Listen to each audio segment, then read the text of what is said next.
Dos y tres. Ya, hola, buenos días, buenas tardes, buenas noches.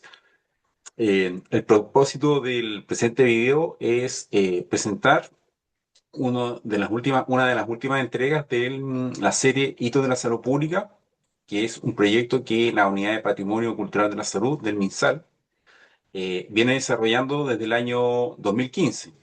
Han sido varios los temas que se han abordado desde la tuberculosis, la alimentación, la atención primaria en la salud, eh, la educación física, y hoy nos toca el turno de mostrar la última edición de esta serie que corresponde al libro titulado 100 años del Ministerio de Salud de Chile, 1924 a 2024, que ustedes pueden ver en pantalla, que se lanzó a fines del año pasado, pero que en esta ocasión va a ser analizado en algunos aspectos gracias a la presencia de su autor, Daniel Sierra Guajardo, que es historiador, futuro doctor en historia, está haciendo su estudio de posgrado en la Universidad de Chile y hoy nos ha conseguido algunos minutos para conocer eh, algo que generalmente no suele ser examinado o presentado en las presentaciones de los libros y que tiene que ver con cómo se llegó a materializar esta obra que para nosotros representó una importante obra. ¿Por qué? Porque resume algunos hitos importantes en la trayectoria de esta institución que ha sido tan relevante para el desarrollo de las políticas de salud en Chile, desde el siglo pasado hasta hoy. Así que, Daniel, hola nuevamente y te damos las gracias por compartir unos minutos con nosotros y responder algunas interrogantes que queremos que el público conozca.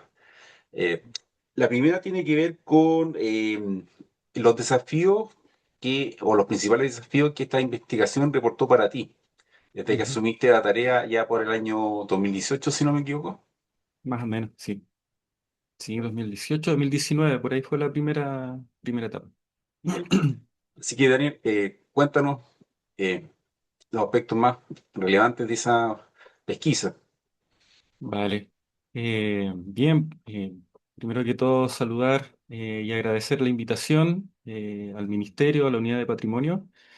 En relación a los principales desafíos, uno de los más importantes, diría yo, tiene que ver con la extensión del periodo a investigar, que parece ser algo como muy de perogrullo, una cuestión como muy sencilla, pero no son ni siquiera son 100 años, que ya era el primer encargo, sino que además a mí me preocupó considerar algunos antecedentes, como algo así como la prehistoria del Ministerio de Salud, algunas instituciones que también fueron pavimentando ese trayecto y el libro inicia con un relato situado hacia 1889.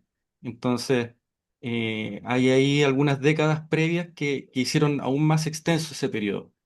Eh, ahí eh, cabe subrayar que por lo general, ¿no? Esto es una generalización, pero habitualmente los historiadores, historiadoras, tratamos de enfocarnos en periodos más breves, en coyunturas, en procesos, en ciertas etapas de ciertos procesos y ser como más, no tan ambiciosos en ese sentido. Eh, en el objetivo de profundizar más que cubrir en términos de extensión temporal, analizar con mayor complejidad, etcétera. Entonces, un primer desafío fue como salirme de ese formateo de investigador y tratar de mirar en el muy largo proceso, en el muy largo periodo, en una temporalidad bastante extensa, la trayectoria de una institución que por lo demás no había sido estudiada como tal, como institución, de manera tan sistemática. Eh, si bien es cierto, existía y existe una bibliografía muy abundante sobre la historia de la salud, por ejemplo, o del sistema sanitario, ese tipo de categorías, eh, el ministerio en tanto institución, solo había aparecido mencionada como una cartera importante, como un actor a considerar obviamente, pero su propia vida no había quedado, o había quedado un poco descuidada. Entonces, un par de desafíos tenía que ver con eso. Por supuesto, ahí fue súper importante seguir muy de cerca a quienes ya habían aportado desde la historia, desde la investigación histórica en esta tarea. Pues y ahí María Angélica Llanes o Carlos Molina Bustos son dos pilares, dos próceres que ya habían trabajado, ya habían aportado con obras que ya son clásicas y sobre las cuales yo me apoyé muchísimo. De hecho, sobre todo en los primeros capítulos están citados permanentemente porque me pareció importante también reconocer ese trabajo, como no solo como poner el dato o las conclusiones a las que ellos llegaron, sino también señalar que ahí hay un reconocimiento a ese trabajo. Eh, Además, me acuerdo, en el sitio web del Ministerio de Salud, algo así como una cronología básica con hitos, que también me fue dando algunas luces de por dónde podría seguir la investigación. Eh, Pese a que era como una cronología así bien sencilla, no era descriptiva, era simplemente una muestra de acontecimientos que habían marcado esa historia, me pareció que debía ser, por supuesto, considerada porque ya era un ejercicio que la propia institución había hecho con su propia historia. Entonces, había que considerar qué era lo que ellos y ellas habían entendido como hitos dentro de su propia biografía como tal. Y ahí, en este primer desafío de la larga temporalidad, bueno, uno trata o suele asumir como casi como tarea inmediata el intentar reconocer periodos, subperiodos, etapas, fases, eh, algunas, algunas continuidades que nos permitiesen decir, aquí hay una fase, una etapa dentro de la biografía del ministerio que es distinta a lo que ocurre en estas otras décadas, y entonces ahí la pregunta que me viene de vuelta es qué criterios vamos a seguir para identificar esos quiebres. ¿Qué es lo que vamos a mirar para decir acá se cierra un ciclo y aquí comienza otro nuevo? Y ahí entonces yo me acuerdo haber estado en reuniones con el equipo de la unidad de patrimonio, eh, donde acordamos que, bueno, fue un poco como ida y vuelta de propuesta, respuesta, en fin, pero a mí me parecía que era importante no solo considerar eh, como la historia institucional en tanto a su estructura, su orgánica interna, por así decir, sino también políticas públicas, enfoques relacionados a a la salud del país que se podía ir distinguiendo, haciendo una mirada general de la bibliografía escrita, algunos cambios de enfoque, algunos contextos también nacionales e internacionales que iban modificando también esas políticas y las direcciones que iban tomando. Entonces ya había dos criterios. Y tercer criterio fue esta relación entre el ministerio y los trabajadores y trabajadoras de la salud, que también me parecía importante ver cómo ese vínculo había que incluirlo para entender cómo estas políticas se materializaban finalmente en el cotidiano del ciudadano y la ciudadana común y corriente, el que va al CESFAM, el que se atiende, el que queda internado, en fin. Entonces, ahí bajo esos tres criterios tratamos de congeniar algún tipo de periodificación que es finalmente la que se traduce en el índice del libro. O sea, el libro está estructurado en estas fases de acuerdo a esos criterios que más o menos nos pudieran dar pistas de algunas etapas o algunos periodos. Y yo agregaría otros dos desafíos que quizás son más sencillos de explicar, pero que vale la pena considerar. Uno tiene que ver y está muy vinculado a lo que decía recién, hacer una historia institucional, puesto que era un encargo desde una institución, o sea, el ministerio era quien quería hacer esta reconstrucción y encarga entonces a un investigador, investigadora, que pueda ayudarles, les eche una mano en esta reconstrucción histórica, y ahí es donde entro yo. Pero, ¿cómo hacer entonces una investigación histórica de la institución, pero sin que sea estrictamente herméticamente institucional. Y entonces ahí de nuevo el cómo incorporar a los trabajadores y las trabajadoras de la salud para que no quedara simplemente como un, una historia autorreferente del ministerio, por el ministerio, para el ministerio y, y a favor del ministerio. Ahí era un desafío importante porque habitualmente estos encargos suelen tener como esta dificultad para quien se hace cargo de cómo dar cuenta de procesos que no siempre son fluidos, no siempre son bien aceitados, eh, pero que ocurren y que dan y que explican muchas veces hacia qué dirección se ha movido la historia. Y por otro lado, el tema de redactar un texto eh, con un lenguaje que fuese entendible para un público general, no necesariamente técnicamente preparado, que pudiera ser entendido por la persona que está esperando su turno en un centro asistencial, como también por el profesor universitario, como un asesor ministerial como la propia ministra de Salud, cómo lograr un texto que pudiese congeniar lo científico y lo técnico con un lenguaje de divulgación general. Eso para mí igual fue un desafío. De algún modo, eh, había escrito más bien textos de divulgación académica y ahí se utilizan como otros códigos, es otro lenguaje también que por lo mismo lo hace medio inabordable a veces para un público general. Es muy hermético en ocasiones. Hay textos académicos con los que uno se encuentra que parecieran estar escritos en clave casi para no ser entendidos, así como solo para aquellos que saben. Y a diferencia de aquello, este texto tenía como misión llegar a la mayor cantidad de personas posible y personas que viven problemas de salud en su vida cotidiana. Entonces, que este libro pudiese mantener el rigor científico, académico, la disciplina historiográfica muy presente, pero que se pudiera traducir en un lenguaje entendible para cualquiera. Eso también fue un desafío importante que tuve que asumir. Eh, bueno, yo creo que cumpliste ese cometido en forma íntegra, porque el libro refleja muy bien lo que has señalado. Tiene una narrativa al alcance de cualquier persona que se interese por el desarrollo de la salud en Chile. Y Ujú, respecto a eso, y para presentar la segunda pregunta que te queríamos formular, tiene que ver con el trabajo que tú realizaste en torno a entrevistas, que es ujú. parte de quizá una de las novedades de las últimas décadas en el trabajo historiográfico, que ha alcanzado gran relevancia porque presenta muchas ventajas, pero también desafíos. Y este aspecto vinculado a la historia oral queda muy bien retratado en este libro y nos gustaría conocer cuál, ya mirado con la perspectiva de los meses que han pasado, eh, ¿cómo valoras tú ese trabajo que representó algunos retos que tuvieron que enfrentar?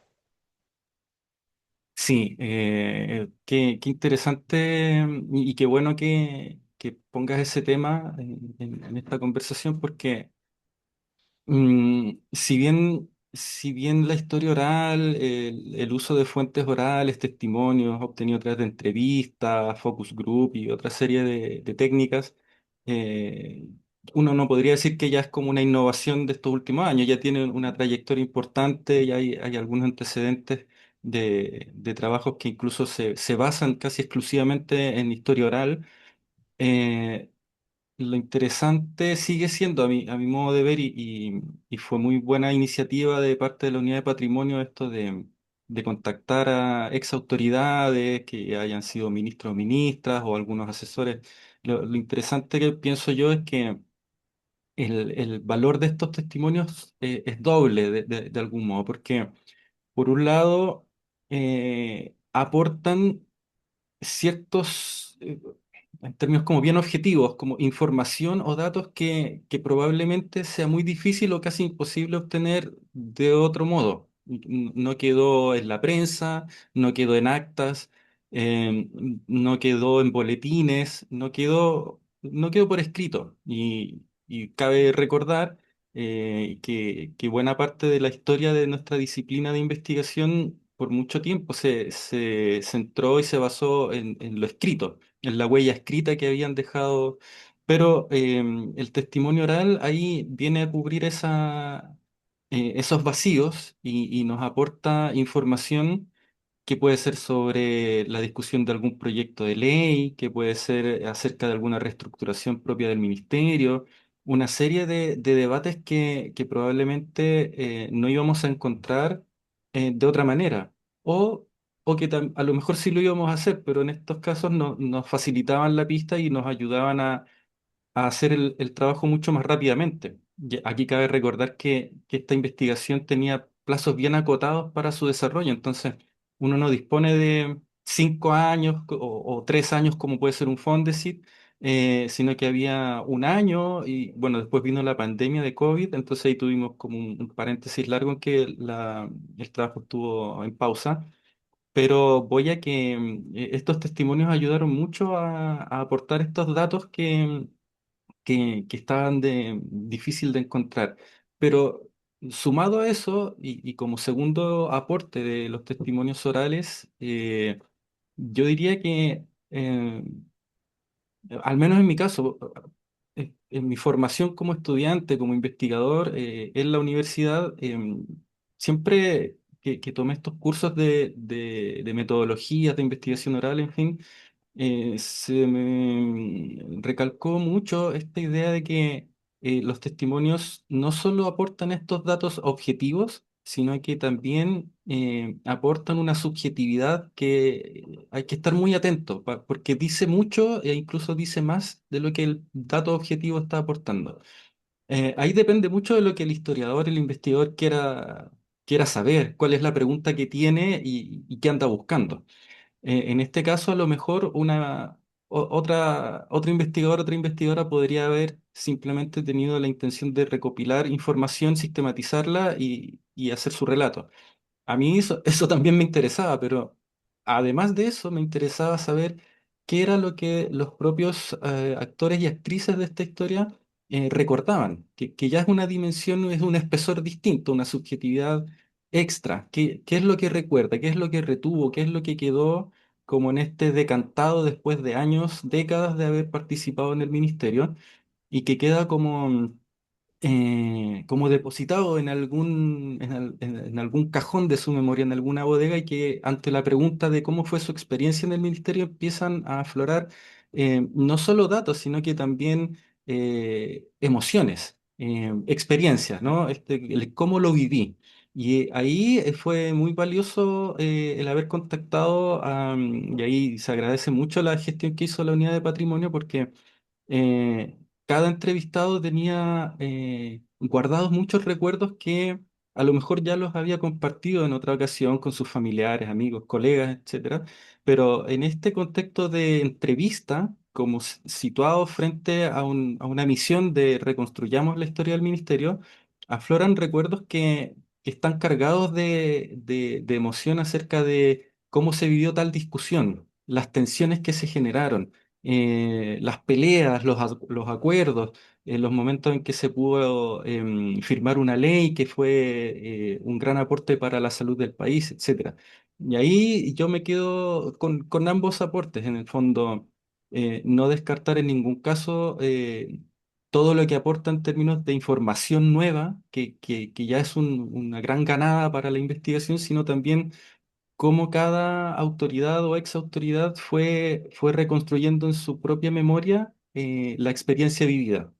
Y esa subjetividad intenté al menos, espero que haya quedado más o menos reflejada en el libro, cómo va surgiendo una subjetividad que también debía formar parte de esta historia. No solo el dato duro, no solo la ley con su número, su fecha, sino también eh, cómo a veces proyectos que nosotros vivimos en nuestra cotidianidad como decisiones ya tomadas y que forman parte de nuestro sistema de salud y simplemente operan así casi por inercia, como detrás de aquellas decisiones hubo mucho debate, muchos debates incluso éticos, conflictos éticos que ya forman parte de una sensibilidad que ya no es tan objetiva, sino que ya tiene mucho que ver la subjetividad de quién estuvo detrás de esas discusiones. Y ahí hay un gran tema a explorar.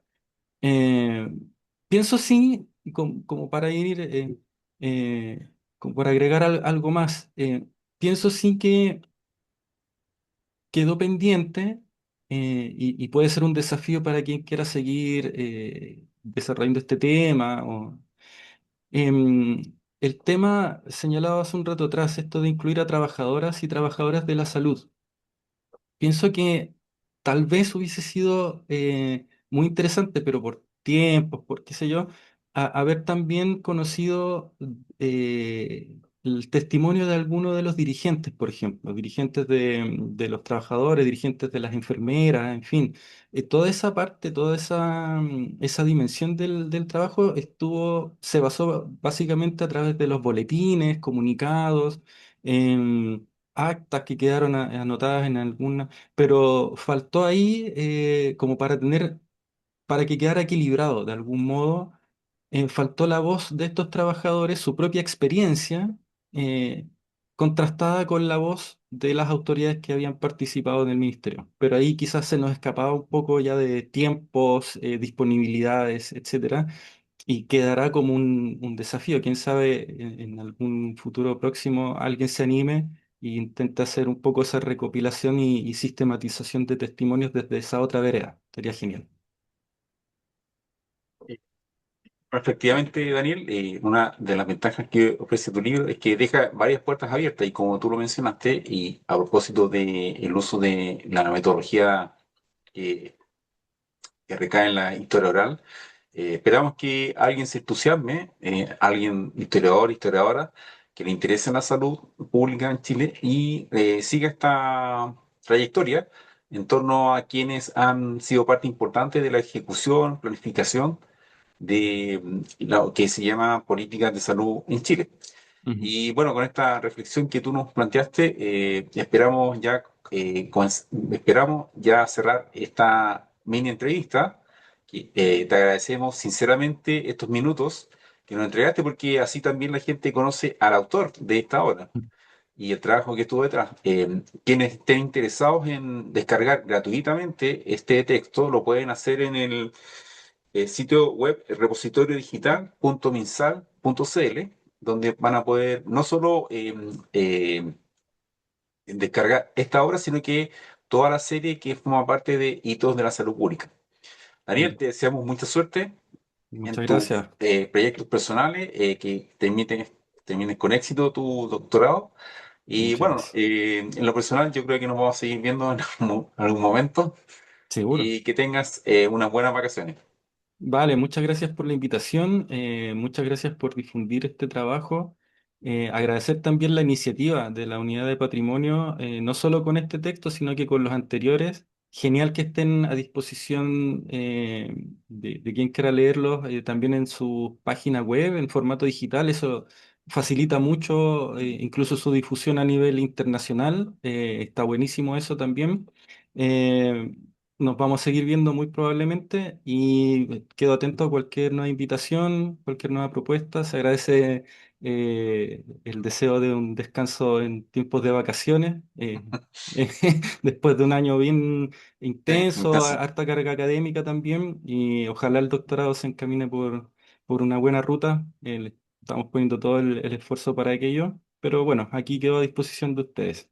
Muchas gracias. chao, Daniel. Chao, que estén muy bien. Gracias. Vale, gracias a ustedes.